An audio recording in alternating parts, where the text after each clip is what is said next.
Welcome. If you want to unlock a more interactive and engaging email experience, you're in the right place.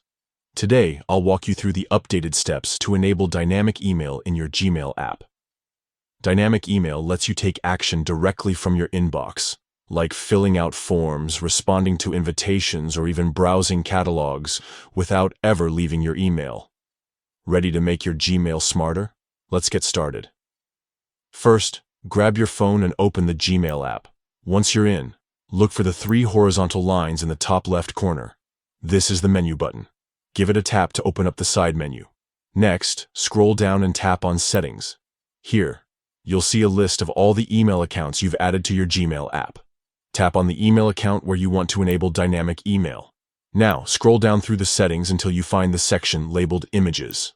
Tap on it, and you'll see a few options pop up. Make sure to select Always Display External Images. This step is important because dynamic emails often use external images to provide interactive content. Once you've set images to always display, look for the option that says Enable Dynamic Email. There should be a checkbox next to it.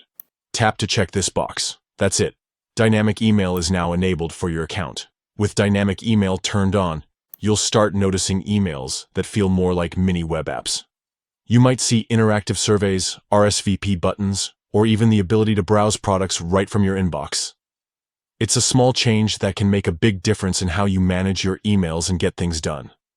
If you ever want to turn off dynamic email, just follow these same steps and uncheck the box. But once you see how convenient it is, you'll probably want to keep it on. Thanks for watching. If you found this guide helpful, don't forget to like and subscribe for more tech tips and tricks. See you in the next video.